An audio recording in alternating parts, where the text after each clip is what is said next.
Good morning सर्वांना. मागील आठवड्यात आपण आपल्या फिटनेसच्या 4 पिलर विषयी जाणून घेतलं होतं.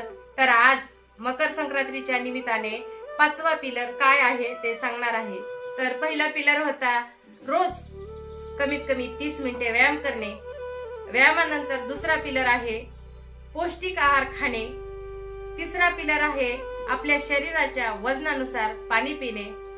आणि चौथा पिलर होता आपल्याला रात्रीची कमीत कमी 6 ते 7 तास शांत झोप लागणे म्हणजेच साऊंड स्लीप. तर आज 5वा पिलर आहे पॉझिटिव्ह माइंड म्हणजेच सकारात्मक विचार.